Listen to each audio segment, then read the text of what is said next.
জন্য বন্ধুরা আবার একটা নতুন ভিডিও নিয়ে আলোচনা করব খুব সহজ পদ্ধতিতে। কি বলছে, যদি 5, 1, 7 স্টার 3, 2, 4 সংখ্যাটিকে সম্পূর্ণভাবে 3 দিয়ে ভাগ করা যায় তাহলে স্টারের মান কত হবে, মানে স্টার যে কত হবে 2, 1, 4, 3। তাহলে সংখ্যার কথা আছে 5, 1, 7 স্টার 3, 2, 4। 3 দিয়ে ভাগ করার নিয়ম হচ্ছে যে এই সবগুলোকে যোগ করব, যোগ করে যদি ভাগ করা যায় তাহলে সম্পূর্ণটাকে 3 দিয়ে ভাগ করা যাবে।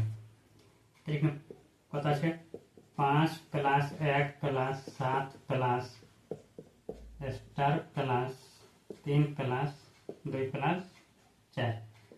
তাহলে এখানে কত হবে 5 আর 6, 6 সাথে 13, 13 3 16, 16 দিয়ে 800, 8 4 22। তাহলে 22 প্লাস এখানে স্টার, তাহলে 22 প্লাস স্টার, 22 প্লাস কিছু একটা দিব যাতে 3 দিয়ে ভাগ করা যায়। তাহলে 22 এর কাছাকাছি 3 এর গুণিত হচ্ছে 3 7 21। 22 থেকে ছোট, 22 থেকে বড় করতে হবে, কারণ 22 এর সঙ্গে যোগ করতে হলে তাহলে 3 1 24। তাহলে 22 এর পরে 3 এর গুণিত হচ্ছে 24, অর্থাৎ এই 22 এর সাথে কত যোগ করব যে 24 হবে। তাহলে 22 এর সাথে আমরা যদি 2 যোগ করি তাহলে কত হয়ে যাবে, তাহলে 24 হবে।